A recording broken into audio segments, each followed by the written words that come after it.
유명한 물리학자 켈빈 경이 이런 말을 남겼다고 하죠. 당신이 말하는 바를 측정하고 숫자로 표현할 수 있다면 당신은 그것에 대해 무언가 알고 있는 것이다. 하지만 측정할 수 없다면, 숫자로 표현할 수 없다면 당신의 지식은 보잘것없고 만족스럽지 못한 종류의 것이다. 이 말 지금 들어도 참 강력하게 들리죠? 네, 그렇죠. 특히 데이터, 매트릭을 거의 신앙처럼 여기는 요즘 비즈니스 환경에서는요, 거의 절대적인 진리처럼 받아들여지고요. 맞아요. 측정할 수 없으면 관리할 수 없다 이런 말도 있잖아요. 그렇죠. 그런데 우리 모두가 이런 숫자와 데이터에 대해서 일종의 강박을 가지고 있는 것 같아요. 근데 오늘 우리가 살펴볼 자료는 바로 그 지점에 아주 근본적인 질문을 던집니다.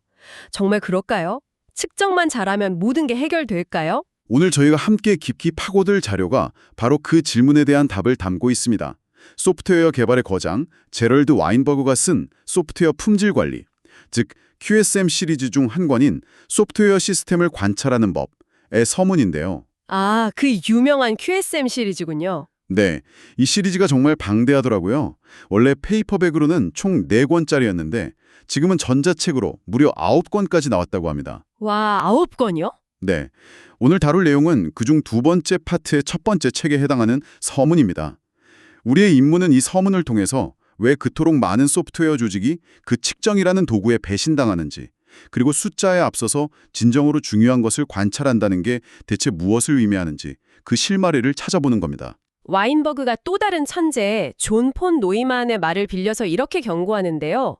무엇에 대해 말하고 있는지조차 모를 때 무언가에 대해 정확해지는 것은 의미가 없다. 그러니까 잘못된 것을 아주 정밀하게 측정하는 것만큼 시간 낭비인 것도 없다는 뜻이죠. 우리가 흔히 신뢰하는 그 성과 지표들이 혹시 우리 눈을 가리고 있는 건 아닐까요?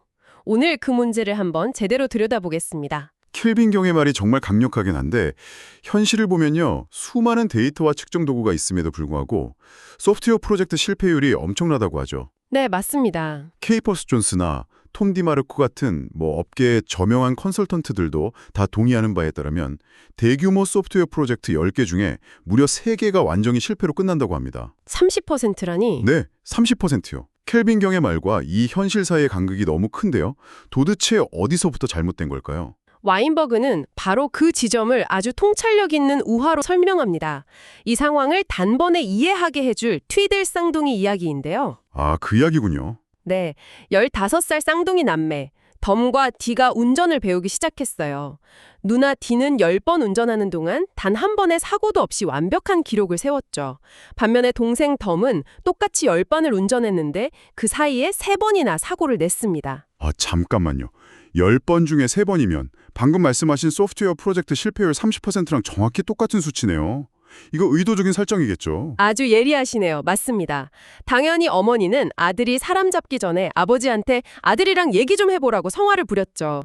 아버지는 덤을 불러서 3번의 사고에 대해 추궁했습니다. 대체 어찌 된 일이냐? 그러자 덤이 이렇게 변명해요. 글쎄요, 10번 중에 3번이면 그렇게 나쁜 비율은 아니잖아요. 아버지가 반박했죠. 내 누나 디는 10번 동안 앞유리에 돌멩이 하나 친 적이 없단다. 그러자 덤이 결정적인 한 방을 날립니다.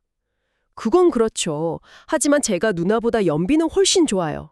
그리고 타이어에 흙도 하나 안 묻히고요. 잠시만요. 아니 지금 사고를 3번이나 낸 아들이 연비랑 타이어 청결도를 핑계로 대고 있는 거잖아요. 그렇죠. 상식적으로 말이 안 되는데요. 아버지가 설마 그 변명에 넘어간다는 건 아니겠죠? 바로 그 지점이 이 우화의 핵심입니다. 네. 아버지는 넘어갑니다. 이렇게 말하죠. 그건 미처 생각 못했구나.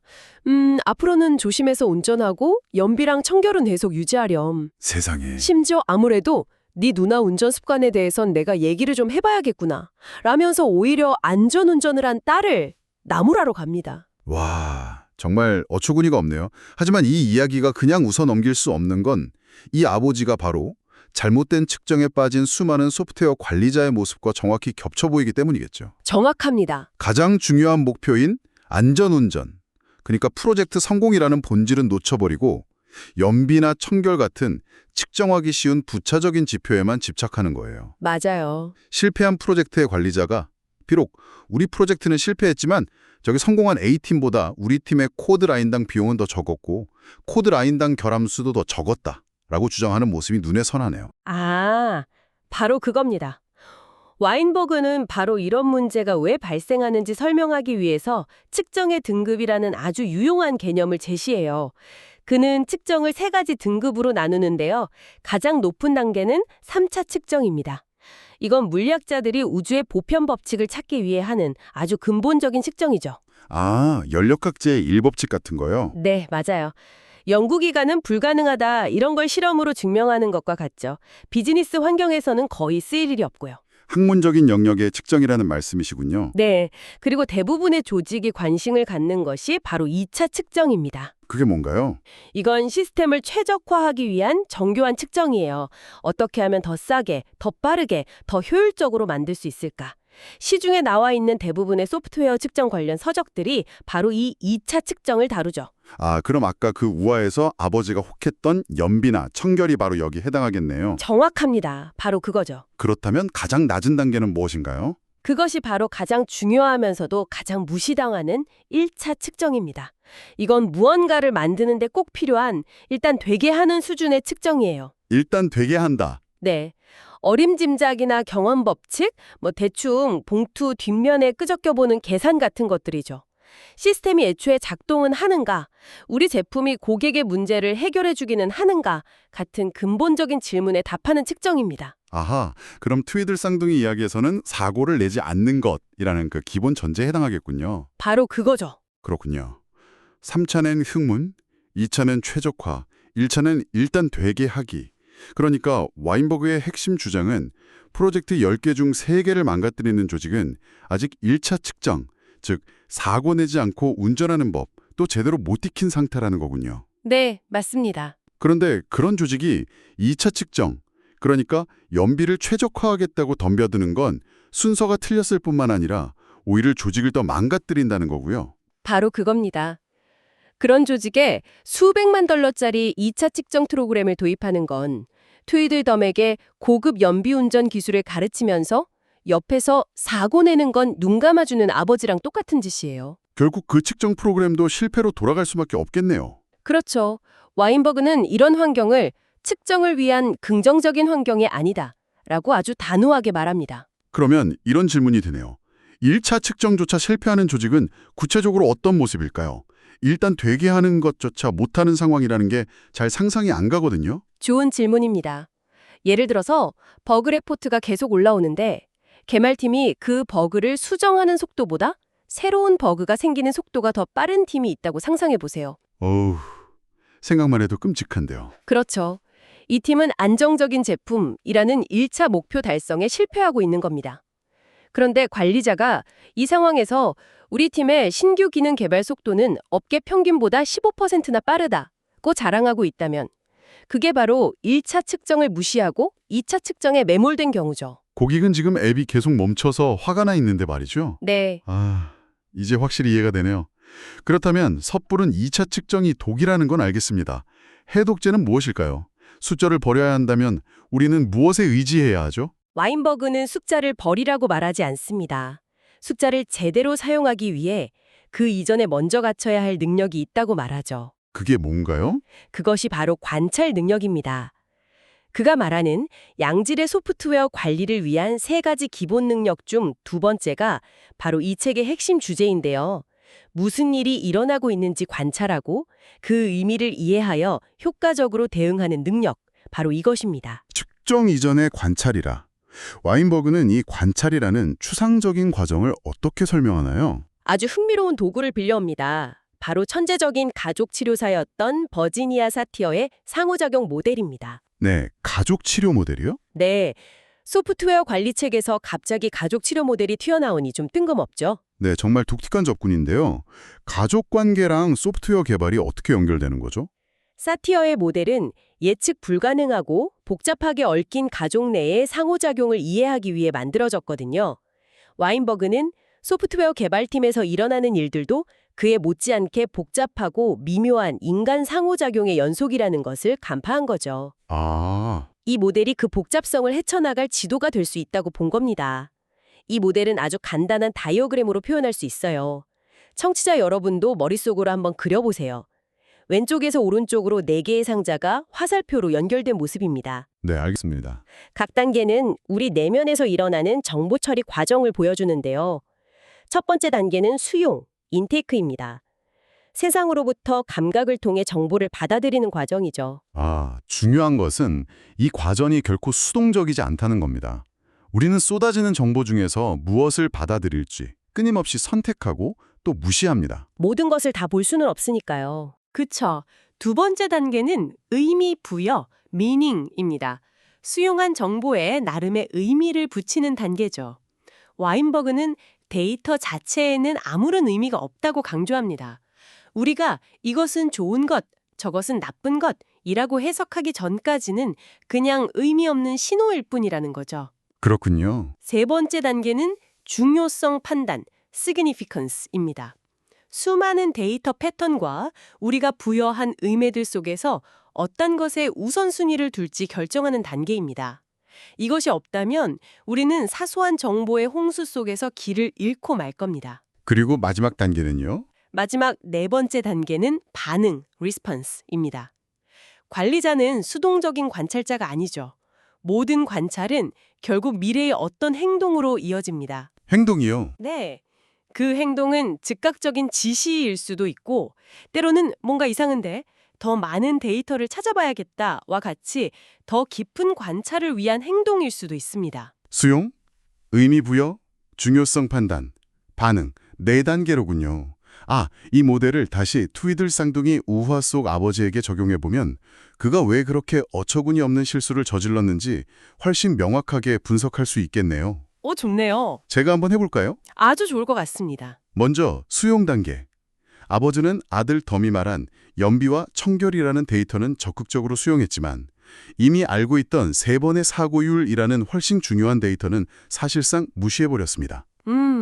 듣고 싶은 정보만 선택적으로 받아들인 거죠. 다음은 의미부여 단계.